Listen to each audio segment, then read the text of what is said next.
বিশ্ব বিবেককে স্তব্ধ করে দিয়ে ইসরায়েলি পার্লামেন্টে পাশ হলো এক বিতর্কিত আইন। এখন থেকে ইসরায়েলি কারাগারে বন্দি ফিলিস্তিনিদের ওপর কার্যকর করা যাবে মৃত্যুদণ্ড।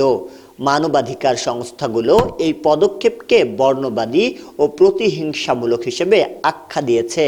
এই বিলের ভয়াবহ প্রভাবগুলো। বিলটি মূলত ফিলিস্তিনি প্রতিরোধ যোদ্ধাদের লক্ষ্য করে তৈরি করা হয়েছে, যা দখলদারিত্বের বিরুদ্ধে চলা আন্দোলনকে দমানোর এক চরম প্রচেষ্টা। জাতিসংঘ ও ইউরোপীয় ইউনিয়ন এই বিলের তীব্র নিন্দা জানিয়েছে। তাদের মতে এটি আন্তর্জাতিক আইনের পরিপন্থী এবং মধ্যপ্রাচ্যে সংঘাতকে আরও উস্কে দেবে। বিনা বিচারে বা বিতর্কিত বিচারে বন্দীদের প্রাণ নেওয়া আধুনিক বিশ্বের গণতান্ত্রিক রীতির পরিপন্থী। এই আইন কি তবে ফিলিস্তিনিদের মনোবল ভেঙে দেবে, নাকি প্রতিরোধের আগুন আরও দাউ দাউ করে জ্বালিয়ে দেবে? ইসরায়েলের এই নিষ্ঠুর সিদ্ধান্তকে আপনি কিভাবে দেখছেন? এটি কি মধ্যপ্রাচ্যে শান্তির পথে এক বড় বাধা?